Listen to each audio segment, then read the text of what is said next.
Muito bem-vindos, muito bem-vindas a mais um The Hub Talks. É um prazer estar aqui com você para mais este episódio. Hoje estamos aqui com André Arcas. André, é um enorme prazer te receber aqui no The Hub. Nós vamos falar hoje um pouquinho sobre organização e produtividade, que é um tema que o André já está talvez um pouco cansado de falar, mas veio aqui trazer um pouquinho mais para a gente hoje, que no mundo jurídico precisamos bastante ainda aprender. A gente estava batendo um papo antes de chegarmos aqui para o podcast e pensando em alguns funcionamentos clássicos do jurídico, tipo timesheet e outras drogas, e como tudo isso funciona. Então, André, seja muito bem-vindo. É um enorme prazer ter você aqui. Você que está nos ouvindo, também é sempre um grande prazer ter você aqui. E, André, quer se apresentar rapidinho para o nosso público? Claro, obrigado pelo convite, um grande prazer estar aqui também. Meu nome é André Arcas, eu tenho hoje a Evolus, que é uma consultoria de inovação que ajuda a empresa do presente a se transformar em empresa do futuro. E eu tenho um canal no YouTube sobre organização e produtividade com cerca de 150 mil inscritos já, em que eu vou falar sobre esses temas de uma forma muito ampla, né? Não só da coisa mais óbvia de que aplicativos eu devo usar e tal, mas até nas coisas um pouco mais filosóficas e abstratas que envolvem esse tema. A gente deixa o link do canal do André aqui também, para quem quiser ir lá conferir o conteúdo. Um conteúdo muito massa, a gente já deu uma fuçada. Não vou mentir, investigamos toda a sua vida, inclusive o seu canal.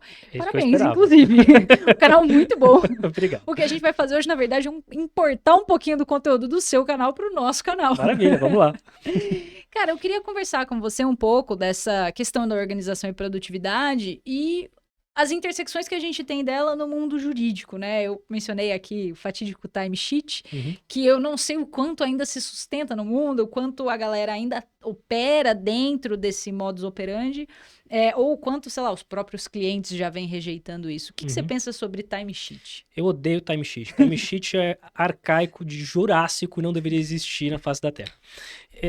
E assim, brincadeiras à parte, acho que isso se deve muito aos processos e incentivos que estão interligados. Então, assim, no final das contas, quando um cliente chega para um escritório de advocacia e fala assim, eu quero que você cuide desse problema jurídico que eu tenho, o objetivo é que aquele problema seja sanado.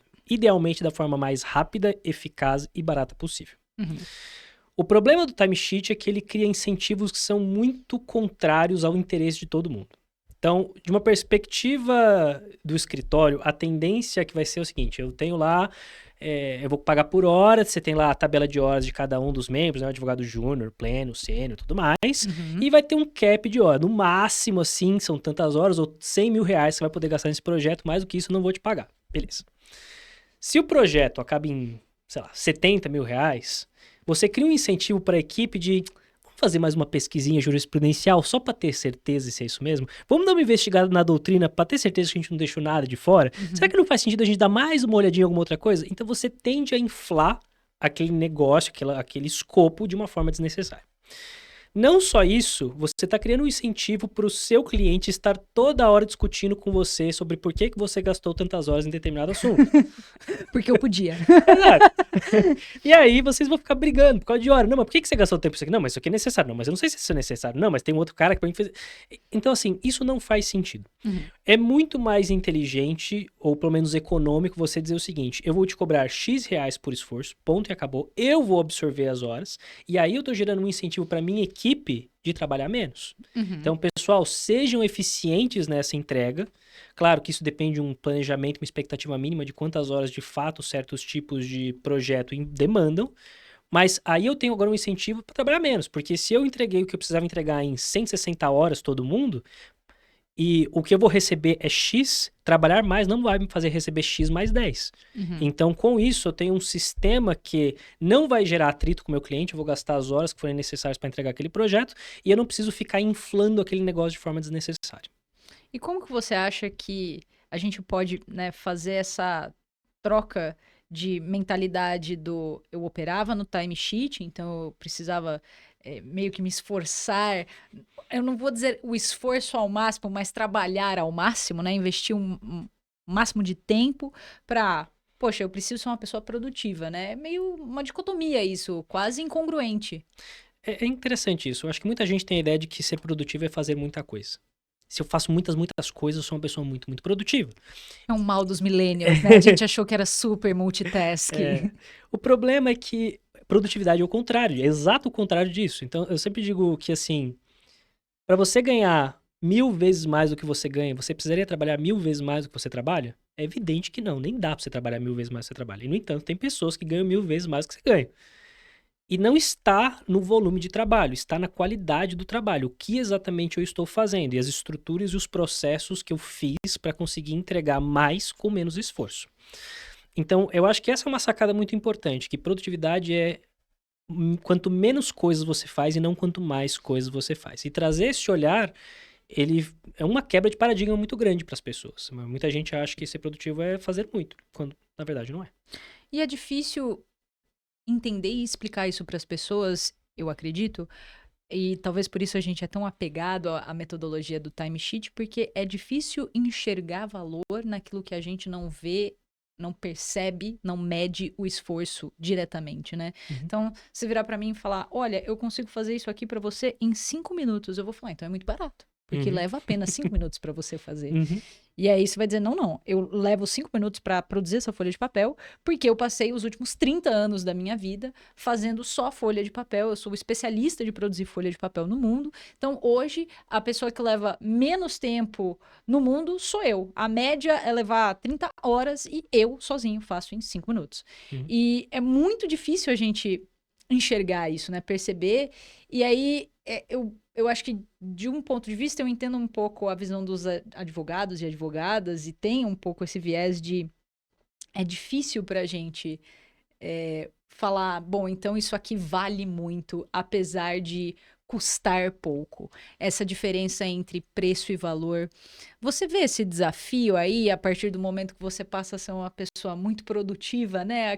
Eu fiquei tão produtivo que eu passei a aparentar ser ocioso, porque eu fazia tudo muito bem, muito rápido, então eu tinha muito tempo livre. Isso é interessante. Eu acho que aí a gente acaba entrando um pouco na dinâmica dos processos gerais da organização. Se eu estou num escritório de advocacia cuja referência de competência é trabalhar 10 horas por dia, não importa que eu sou 3 vezes mais rápido que o colega do meu lado que é lento pra caramba.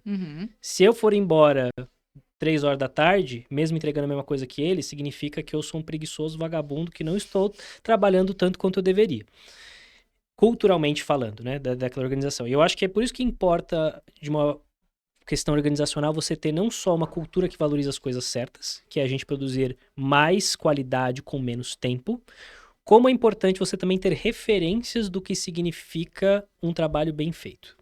Enquanto a referência de um trabalho bem feito for o número de horas que eu estou colocando, você incentiva trabalhos medíocres e desnecessários. A gente volta para o problema do timesheet, né? Eu estou estimulando as pessoas a ficarem muito tempo, às vezes até ociosas, fazendo menos em mais. A gente vive falando, né? Nossa, fazer mais com menos, e de repente a gente se prende a essa cultura. Mas fazer essa mudança de cultura e organização é ainda mais difícil, né? E como que você poderia nos ajudar, ou ajudar os nossos ouvintes, que às vezes são pessoas, indivíduos, mas às vezes até gestores, a conseguirem fazer essa transição? Porque individualmente eu acho que é um pouco mais fácil. Pensar no coletivo é bem mais difícil. Eu acho que é tão simples quanto fazer um teste. Pega um projeto que é pequeno, que não é super complexo, Legal. que você consegue estimar com um grau de segurança bastante grande quanto tempo demoraria para fazer aquilo mais ou menos, e você trabalha dessa forma. E ver o que acontece.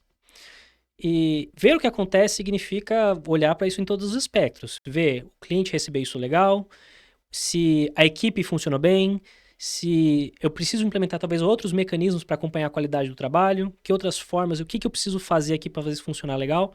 Mas eu estou disposto a apostar um bom dinheiro que o final desse experimento, e aí eu acho que também um disclaimer importante, depende de um exercício de exemplo e reforço cultural claro da liderança para isso. Então, não adianta eu chegar e falar assim... A parte da governança. Exato. E governança a partir de um exemplo próprio de liderança. Então, você vê, por exemplo... A Netflix aconteceu isso, né? No livro A Regra Não Ter Regras, eles contam um pouco sobre a cultura Netflix. E eles comentaram que uma das mudanças que eles fizeram, que a Netflix tem uma cultura muito baseada em liberdade com responsabilidade. Então, você é livre para você fazer o que você quiser, ou quase o que você quiser, mas com isso vem a responsabilidade de arcar com as consequências das decisões que você tomar. Legal. Uma das coisas que eles implementaram lá era Você pode tirar quantos dias de férias você quiser, na frequência que você quiser, quando você quiser, se vira.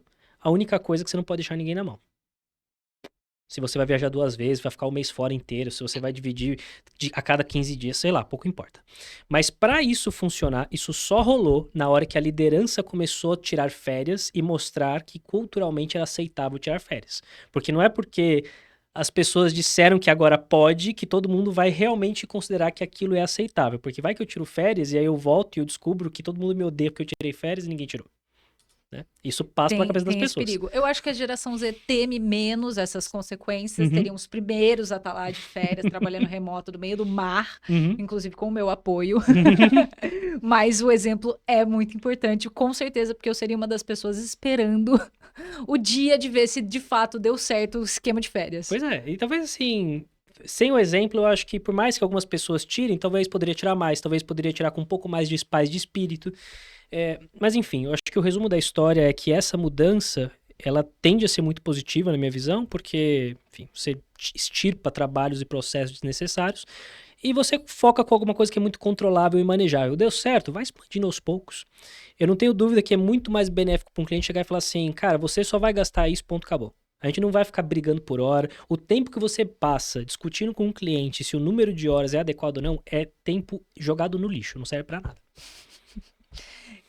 Cara, é engraçado, você falou de fazer um teste pequeno, lembrei do livro do Tim sobre Design Thinking, Tim Brown. Tim Brown. E justamente, né, sobre essa cultura de testar, uma das empresas aqui do The Hub é justamente o Vita, que faz a produção de comunicações jurídicas que, além de envolverem o design thinking, passam pela etapa aí de testes, de refinamento, etc. E uma das coisas que a gente sabe é que você fazer pequenas entregas e pequenos testes é muito melhor, né? Você, inclusive, evita aquele retrabalho. Fiz uma baita entrega gigante lá no final e tudo isso foi descartado porque não era nada daquilo, né? Nada disso funciona na realidade. Então, trabalhar com essas pequenas entregas ajudam. Você acha que isso também é uma forma de produtividade, eu pensar em pequenas entregas, talvez não nem só para os outros, né? Nem internamente no time, mas pessoalmente? Super. Mas eu acho que isso é uma coisa interessante que é a mudança de paradigma que a gente teve dentro de organização e planejamento. Então, se você pegar o PMBOK, que é a Bíblia da gestão de projetos, você vai ver lá que o método mais clássico de você estruturar, fazer um planejamento é o WBS, que é o Work Breakdown Structure, que é basicamente você pegar e falar assim, cara, eu quero construir um prédio. Beleza. O que eu preciso entregar pro prédio? Tá pronto. Eu preciso fazer a fundação, eu preciso fazer a parte externa, preciso fazer a parte interna, preciso fazer elétrica, preciso fazer hidráulica, tá. E você vai colocar todas essas coisinhas e aí você vai transformar esses macro entregáveis em entregáveis menores que vão virar atividades e por aí vai. Beleza. Por que para um prédio isso dá certo? Porque num prédio não dá para você tirar uma pilastra e falar assim, acho que eu vou mudar a pilastra, eu vou tirar essa pilastra daqui e botar em outro lugar. Não dá para fazer isso. Então... Inclusive, já vimos exemplos no Brasil de pessoas querendo tirar a pilastra não do dá lugar, certo. não dá certo. Não dá certo. Não façam isso em casa. E por que isso faz sentido? Porque o entregável ele é muito claro, não tem variabilidade, não tem incerteza, não tem nada dessas coisas e é simplesmente uma questão de execução. Então faz sentido você trazer 99,9% do planejamento na fase anterior e aí você simplesmente faz uma estruturação de cascata em que você vai fazendo os entregáveis. Beleza. Quando a gente começa a falar de inovação, a gente está falando de uma coisa um pouco diferente, que é existe muita incerteza em volta da inovação como um todo.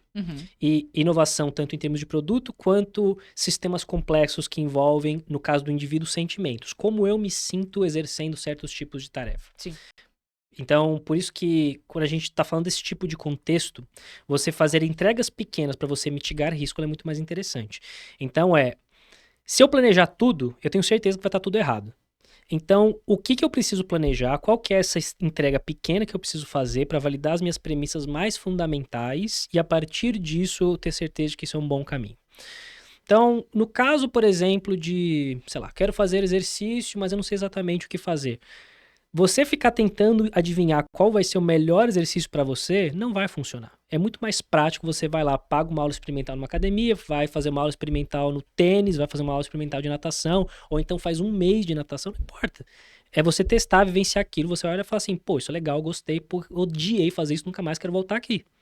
É muito mais prático e muito mais eficiente você fazer isso, mitigando essas incertezas, e a partir disso você tem informação para dar o próximo passo, do que você tentar prever tudo que vai acontecer, porque tudo isso é trabalho desnecessário.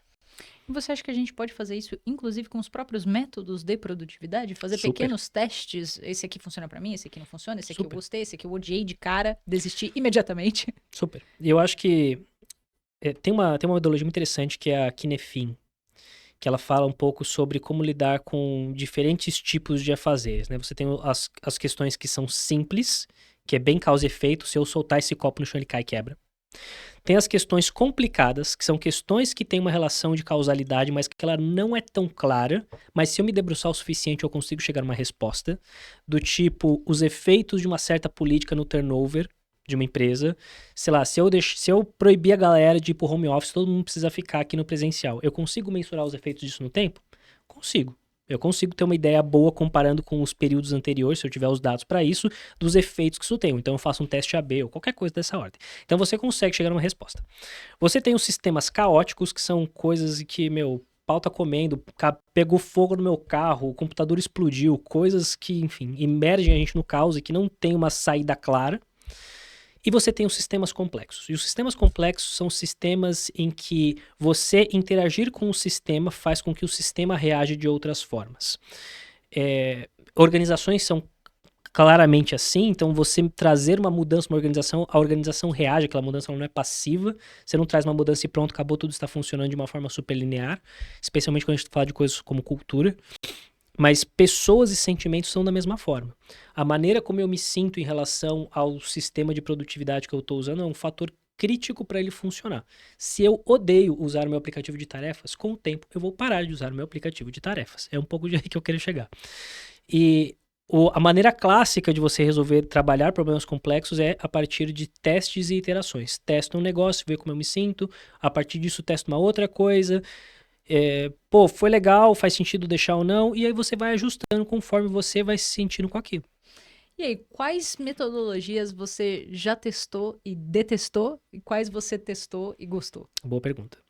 Eu acho que eu não sou satisfeito com nenhuma metodologia que eu encontrei, porque várias delas têm coisas interessantes, mas nenhuma delas foi super completa. Então, hoje, quando a gente fala em organização de tarefas, particularmente o GTD é o clássico que todo mundo fala, né? Do Getting Things Done, David Allen. O livro, se eu não estou enganado, é A Arte de Fazer Acontecer, em português. Uhum. E ele traz acho que a grande sacada que ele traz é a importância da captura. Você ter um sistema de captura. Então, é aquela coisa assim, você está trabalhando e vem na sua cabeça assim, nossa, eu preciso fazer tal coisa. E essas pequenas eu preciso fazer tal coisa, elas têm alguns problemas. Um deles é que ele sobrecarrega a sua cabeça. Você tá o tempo todo com a cabeça cheia de coisa, meu Deus do céu, parece que você vai explodir. Então você ter um lugar para você descarregar isso, que você sabe que você vai poder revisar, te ajuda muito. Tira da sua memória de trabalho. Exatamente. E ao mesmo tempo, a outra coisa que tende a acontecer é você lembra, você não anota em lugar nenhum, então o que acontece? Você esquece. E aí você esquece e você só lembra depois que você tinha que ter pago a conta 3 dias atrás, agora você vai pagar 10% de multa, e aí você se odeia e fala assim, por que eu sou burro e não funciona? Meu Deus do céu, socorro. Eu, várias vezes. Quem nunca, Quem né? nunca, quem nunca? Então, o David Allen falava no método dele que você precisa ter um inbox, uma caixa de entrada, algum lugar que tudo que vier na sua cabeça você vai anotar. Então você vai capturar tudo e você vai ter momentos para fazer essas revisões, que para eles são semanais, acho que super funciona para a maioria das coisas, mas se tiver alguma coisa que for super urgente, você pode colocar já na sua lista de tarefas para preciso fazer hoje, preciso fazer amanhã, enfim. Mas você ter esse sistema ajuda demais, isso é muito bom. Só que o método David Allen ele não fala, por exemplo, sobre como que a gente faz para ter mais tempo. Ele traz muito a questão de você capturar as coisas, mas ele não fala sobre como organizar. Aí você tem o Segundo Cérebro, do Tiago Forte, que ele tem algumas coisas muito interessantes sobre como eu distribuo os meus arquivos, por exemplo. E acho que a grande sacada, a grande genialidade do método dele é você precisa organizar os seus arquivos de acordo com o uso que você faz dele. Uhum. Quanto mais frequente, mais próximo o uso, se está em algum lugar, se alguma coisa você não vai usar, isso deixa em outro lugar. Então, com isso, o que você tem? Você tem todos os arquivos, todas as coisas que você precisa para funcionar num lugar só. Isso ajuda muito na hora de você trabalhar.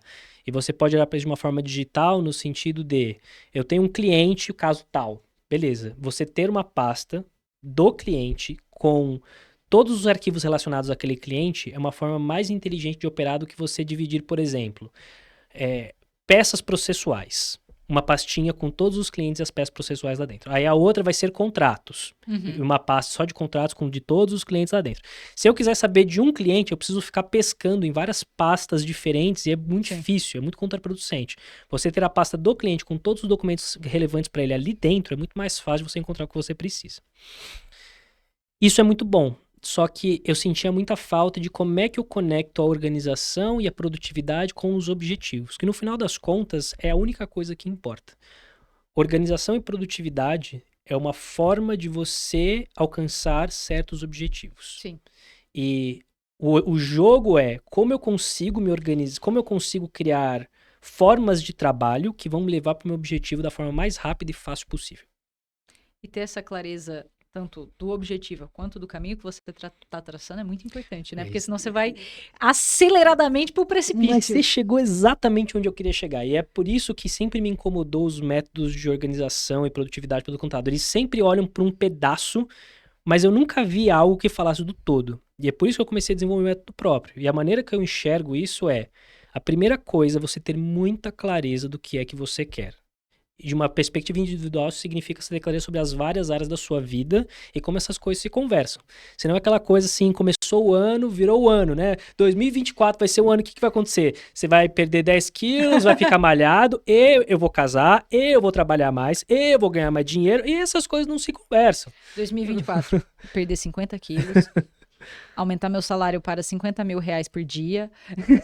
E passar mais tempo com a minha família e com os meus amigos e viajar. E são coisas que não fazem sentido juntas, né? E eu acho que isso é muito relevante porque se você não tem clareza de onde você quer chegar, você não tem como chegar lá. Ou pior ainda, você passa 10, 15, 20, 30 anos da sua vida fazendo um negócio para lá na frente chegar à conclusão de que nada daquilo que você queria de fato. E tem certos objetivos que eles são muito críticos. Eu acho que dinheiro é um exemplo bom para isso. Quanto dinheiro você quer ter na vida? Eu quero ter 1 milhão de reais, eu quero ter 10 milhões de reais, eu quero ter 100 milhões de reais, eu quero ter 1 bilhão de reais. Você quer ser bilionário? Você não vai ser bilionário para trabalhar para alguém. Ponto, acabou, não tem discussão. Não vai acontecer. Não acontece. Não acontece.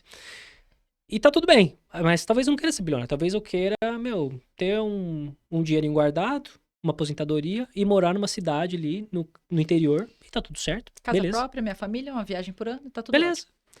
O importante é você ter clareza da vida que você quer para você poder estruturar essas coisas. Beleza. Tenho clareza. Essa clareza se dá, por um lado, vamos falar de uma forma mais abstrata primeiro, depois a gente pode ir para os específicos, se você quiser. Então, eu olho para minha vida toda e falo assim, legal, é isso que eu quero da minha vida. Todas essas dimensões. Aí você vai olhar para sua vida e você vai chegar à conclusão inevitável de que essas coisas não estão se conversando muito bem. Se você é um ser humano normal, é isso que vai acontecer. Tipo, as coisas que eu estou fazendo não estão me levando para esta vida. Surpresa! Surpresa! Uau! E aí tem duas formas de você chegar lá. Você pode chegar lá via projetos e você pode chegar lá via sistemas. Então, o que são projetos? Projetos são esforços pode não necessariamente curto prazo, mas de começo, meio e fim. Eu vou fazer isso por um tempo, depois vai acabar. E ele tem essa característica mais urgente, né? Te traz muita energia do eu vou fazer este projeto. Então, um projeto recente que eu tive na minha vida foi o projeto do Iron. Então, eu resolvi ir do sofá pro Iron Man em 6 meses. Eu tava gordo, com 2 filhos pequenos. Meu filho mais velho tem 2, minha filha mais nova tem 1. Tava gordo, sedentário, porque nenês pequenos, eles cagam a sua rotina. Eu não tava conseguindo mais malhar. Entre malhar e dormir, eu preferia dormir. E aí, eu comecei a comer, beber, tava gordão. Aí, eu falei, preciso de alguma coisa pra me motivar. Vou fazer um Iron. Me programei, tal. Do nada. Um dia eu acordei e falei, tô tranquilão, tô precisando fazer alguma coisa, acho que o Iron é o caminho. Foi tipo isso. E aí eu falei, bom, o Iron obviamente é um projeto ambicioso. Isso eu pesquisei, né? Quanto tempo demora pra fazer um Iron? 6 meses a 1 ano. Ia ter o Iron em 6 meses. Falei, Deus Então falando comigo. Acabou. Deus falando comigo. E aí eu fui lá, fiz, estruturei, tal. 6 meses, acabou o projeto, lindo, maravilhoso. Agora eu vou trabalhar de uma outra forma ou não com aquele projeto. O que me leva justamente à questão dos sistemas. Tem várias coisas na nossa vida que não funcionam bem para projetos, funcionam melhor com sistemas, que são atividades consistentes que não têm data para acabar. Exemplo, vida intelectual. Eu quero, sei lá, né? O que eu quero da minha vida intelectual? Sei lá, ser inteligente, né? É difícil você traçar um objetivo claro, mensurável, específico e tal. Então, para esse tipo de coisa, funciona muito melhor você ter sistemas. você vai ler um livro por mês, fazer um curso por ano ou qualquer coisa dessa ordem. Uhum. Exercício físico também tem um pouco dessa característica. Pô, eu não tenho um objetivo específico de perder 50 quilos, perder... Não, eu quero só cuidar da minha saúde. Você pode ter um sistema de malhar 3 vezes por semana, ter uma dieta XPTO que você vai acompanhar de forma indefinida e tá tudo certo. O lance é, quando você olha para o seu objetivo, para sua visão, qual a melhor maneira de eu chegar lá? Eu posso ir por um caminho de curto prazo, esforço específico, dependendo do contexto, e eu posso ir por um caminho de sistema em outro contexto. O lance é só você ter coerência. Eu olho para minha vida, onde faz sentido eu investir meus esforços, porque é sempre um trade-off entre tempo, esforço e energia. Uhum. E com base nisso, você vai continuamente ajustando o seu tempo, o seu esforço para conseguir chegar onde você quer. Então é assim que eu enxergo hoje a Ou seja, é um organização. trabalho constante, né? Super. Além de você estar trabalhando em todas as outras coisas, você tem que trabalhar nos seus próprios métodos o tempo todo e recalibrar eles o tempo todo. Uhum. E ainda pensar em objetivos que sejam determináveis ou mensuráveis e etc, etc, etc. Uhum. Nossa, fiquei cansada só de pensar. Mas mais ou menos, porque isso pode ser bom, pode ser prazeroso. E esse é o lance, assim, putz, às vezes você vai olhar pra sua vida emocional, por exemplo, nossa, eu tô cansado, tô desgastado, tô estressado, tipo, quero outra coisa. Você pode criar dentro da sua organização, eu quero colocar um foco mais na minha vida emocional. Eu quero ser mais feliz. Eu não estou sendo feliz o bastante. O que eu vou fazer? Eu vou ter um sistema? Eu vou viajar X vezes por ano? Eu vou definir que sexta-feira ou sábado é o meu dia e ninguém pega esse dia, não importa o que aconteça? Uhum. Talvez. Então, eu acho que o lance é você ser deliberado. Eu acho que esse é um pouco do ponto. Não tem problema a gente estar errado. Não tem problema um objetivo deixar de fazer sentido com o passar do tempo. O problema tá na gente ficar empurrando as coisas com a barriga de uma forma inconsciente e não ser deliberado na vida que a gente quer. Olhar e falar, cara, agora tá na hora de eu tirar o pé do acelerador em cima da minha carreira e focar em outras coisas, é uma coisa que super pode fazer sentido pra isso. Eu não sei se você já teve essa sensação, eu mesma tenho algumas vezes, de, nossa, eu tenho um objetivo muito complexo, muito mirabolante, eu penso bastante sobre aquilo, penso nas formas de fazer, penso na metodologia, mas tem essa dificuldade de começar. Parece que colocar em prática Uhum. é absolutamente doloroso.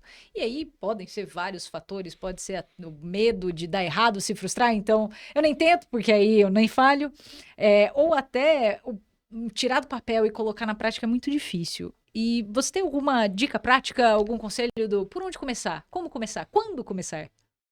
Tenho. Mas vou para uma forma um pouco mais poética para essa pergunta. Tem uma citação de um livro que é O Menino, a Topeira, a Raposa e o Cavalo, ou alguma coisa fora de ordem dessas aí, em que o menino tá andando na floresta e ele fala pro cavalo, eu não consigo ver a saída. Aí o cavalo fala pra ele, você consegue ver o próximo passo? Ele diz sim. E o cavalo responde, então só faça isso. Nossa, que lindo. Não Eu é? acho que eu, inclusive, conheço esse livro. É muito legal, é muito bonito, inclusive. E eu acho que tem muita sabedoria nisso. Você imaginar que você vai saber o plano daqui até o final, especialmente de coisas complexas e grandiosas, é uma ilusão maluca que não vai acontecer. Percalços acontecerão, desafios acontecerão e certamente as coisas não serão como planejado. O ponto é, eu tenho clareza de qual é o próximo passo? Se você tiver, talvez seja tudo que você precisa. Cara, genial. Genial. E eu acho que, assim, também com esses pequenos preparos, dando os pequenos passos que a gente se torna, como você falou, future ready, Uhum, né, estar pronto para o futuro. E eu gostei muito que você usou a palavra pronto, pronta, uhum. porque eu já vi algumas chamadas com a ideia de future proof, né? Eu sou a prova de futuro. E eu fico pensando, O eu não ego dessa sei se eu pessoa é sou, grande, hein? eu não sei se eu sou a prova de futuro. Me parece, inclusive, que o futuro virá avassaladoramente em minha direção, não importa o que eu faça. Então, eu gosto muito de pensar nisso, né? De estarmos preparados, de nos prepararmos. E aí, essa ideia de ter sistemas, ter projetos que nos preparem, não necessariamente para o futuro distante que eu não enxergo, mas para o próximo passo, cara, é muito legal. E você tocou num negócio interessante, né? Esse questão future proof, né? O ego é um negócio meio perigoso, né? As pessoas acham que porque elas tiveram sucesso, porque elas funcionam bem, isso vai funcionar para sempre. E essa questão o futuro tem uma coisa que é muito característica do futuro, especialmente nos últimos tempos, que é a instabilidade que tem sido cada vez maior. E quando a gente tem cada vez mais instabilidade, o que na prática significa que você precisa ser cada vez mais adaptável. Uhum. Porque quando você olha para qualquer processo, qualquer um que você quiser, esse processo é sempre orientado para o passado. Eu olhei para o passado, eu tinha um problema, eu fiz um processo para resolver esse problema que eu tive no passado. E beleza, eu estou prevendo certas coisas que eu acho que podem acontecer no futuro, mas essencialmente eu estruturei as coisas a partir do que aconteceu e não do que vai acontecer. Não, ainda mais falando com um público de juristas, né? A gente vive de Exatamente, passado. exatamente. Cria legislação porque já deu um problema lá. Exatamente. Então, em geral, o que a gente vê é organizações elas são muito engessadas para trazerem flexibilidade de mudança frente a coisas novas. E é por isso que organizações grandes morrem, porque elas têm processos. Deixa eu colocar de uma outra forma. Uma organização de sucesso, ela tem sucesso porque ela criou processos extremamente eficientes para fazer um certo tipo de entrega de valor. Em algum momento do tempo isso fez todo sentido, mas com toda a probabilidade do mundo, o futuro exigirá outros tipos de entrega de valor, outros tipos de forma de trabalho. A gente pode pensar hoje no remoto, em breve, quando tiver hologramas para tudo quanto é lado, vai ser uma coisa um pouco diferente e por aí vai. E essas coisas, elas afetam a maneira como a gente trabalha. Então, se você for muito preso nos seus processos, você nunca vai conseguir se adaptar de uma forma rápida. E as organizações mais adaptáveis certamente vão ser as que vão sair na frente, assim como as pessoas também. Sabe que Rui, o nosso CEO, sempre fala isso. Toda vez que ele dá aula, que ele dá palestra, ele sempre me lembra do exemplo da Blockbuster. Né? Quando foi a última vez que você foi na Blockbuster alugar um filme? Faz uns bons anos, né? Pois é. E aí, o que a gente vê com a evolução dos gráficos de desenvolvimento da Blockbuster é justamente isso, né? Ela fazia bem demais o que ela fazia. Blockbuster era excelente em alugar filmes, alugar DVDs, CDs, Blu-ray, durou pouco, né? Mas teve Sim. aí. Fazia isso muito bem, excelentemente bem. Não tenho dúvida nenhuma. O problema é que, em algum momento, alugar DVD deixou de ser o que o público precisava. E a gente passou a adotar aí streamings. E talvez amanhã streamings também já não façam mais nenhum sentido, porque agora tem 47 tipos de streamings diferentes, cada um tem 38 regras variadas de como você pode ou não pode compartilhar a sua senha. E aí eu vou voltar a assistir tudo só online num outro aplicativo ali, e é isso. Então, ele sempre fala, né, que a única constante é a mudança. E acho que a maior ironia no caso da Blockbuster é que a Netflix ofereceu pra Blockbuster pra comprar. Cara, isso!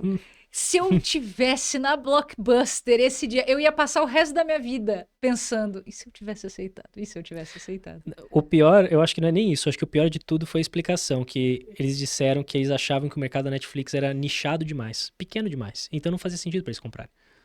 Mentira, essa eu não sabia. É verdade. Essa é novidade.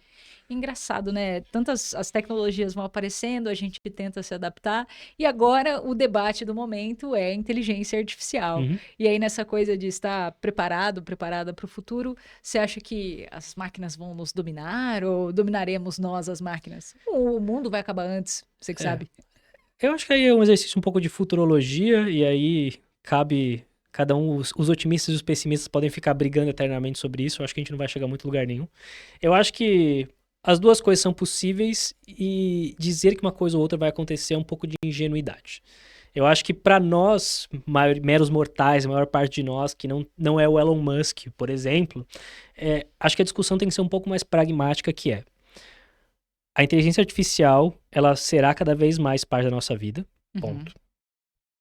E a questão é como eu posso usar isso de uma forma que seja útil.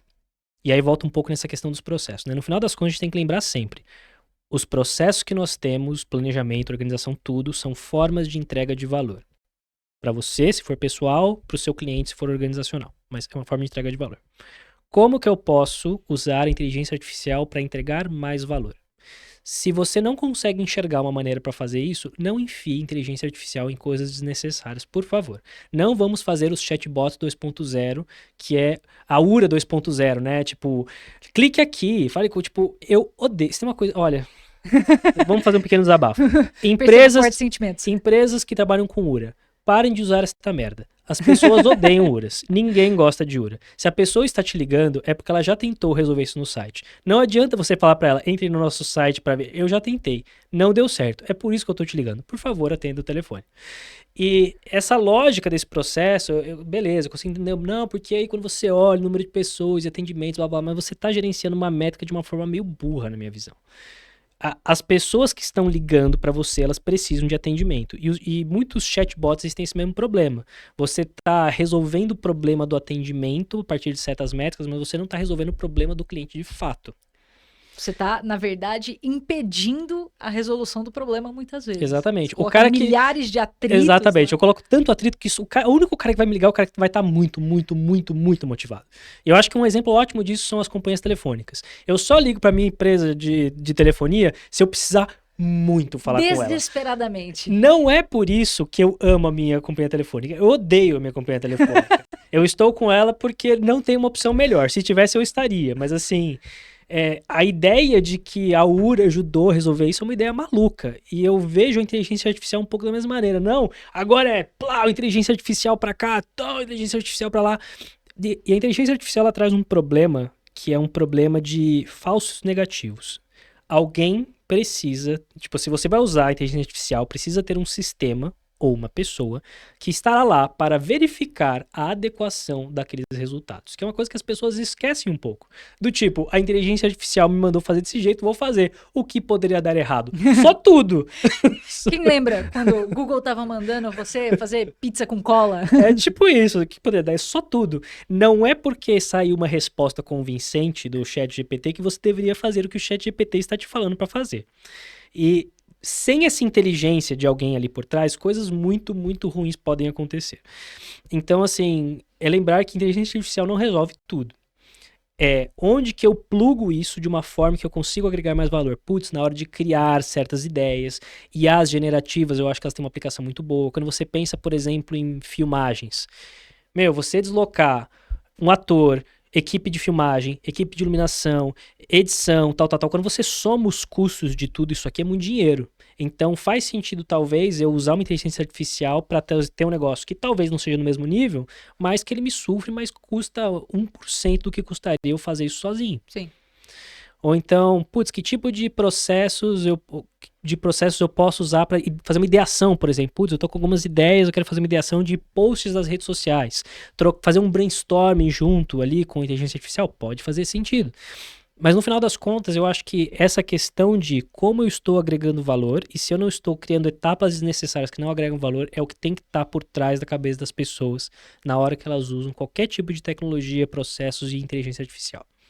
Cara, aqui no The Hub, Juristec e Vita uniram forças justamente para criar aí um modelo de capacitação para as pessoas tanto saberem entender como as inteligências funcionam, porque a partir do momento que a gente entende, a gente não vai colocar cola na minha massa de pizza. E evita também alucinações. Evita alucinações. Entende os vieses, você sabe os riscos, você compreende e tal, e consegue fazer um bom uso. A partir do momento que você sabe como funciona, você entende a lógica ali, você vai escrever prompts melhores, mas também vai saber momentos de ser mais adequado, né?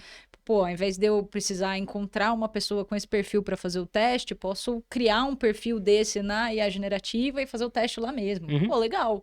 Talvez te poupou o trabalho de fazer uma baita pesquisa de campo, que não ia ter um resultado assim de super impacto no seu projeto, você precisava fazer um teste rápido ali, pontual, pô, resolveu, legal. E a ideia é justamente isso, para que as pessoas entendam a parte de funcionamento, consigam ser capacitadas a utilizar, operar o dia a dia, até o ponto da governança, né? A gente estruturou isso aí numa forma de base, pilares e telhado, porque a governança acaba cobrindo tudo, porque no final das contas é justamente aquilo que a gente estava falando lá no começo, né? Eu tenho um limite do individual, eu preciso de um aspecto de cultura, para que eu não tenha ali uma pessoa que está usando a inteligência artificial e sendo super produtiva e fazendo um bom uso, e do outro lado eu tenho um cara aqui que, sei lá, ainda tá no papel, nem aderiu ao computador ainda, e aí vira um gargalo de produção dentro da sua organização. Então, acho que estamos indo nesse caminho e tentando, né, nos tornarmos preparados para o futuro. Boa. Cara, foi um enorme prazer ter você aqui. Infelizmente, chegamos ao fim do nosso episódio do The Hub Talks hoje, mas para você que ficou até o final, muito obrigada pela sua audiência, é sempre um prazer ter vocês aqui. Meu nome é Isabela Godoy e foi um enorme prazer estar aqui com o André. De novo, vamos deixar o link do canal do André aqui para você ir lá acompanhar, saber mais sobre produtividade e organização, se quiserem fazer perguntas para o André. Dá uma comentada lá nos vídeos dele também. E André, quer deixar um recado final para nossa turma? Quero sim. Eu acho que o recado que eu quero deixar é não adianta você ser eficiente em criar uma vida que você não quer. Na essência, organização e produtividade é a melhor maneira que você vai ter para construir uma vida que te faz feliz, que te orgulha, que te preenche, que te deixa realizado. Porque se você não organizar a sua vida e encontrar formas melhores de ter a vida super coerente com o que você quer, ninguém vai fazer isso por você. Não acelere em direção ao precipício. Exatamente. Muito obrigada, André. Muito obrigada a você que ficou aqui e até o próximo The Hub Talks.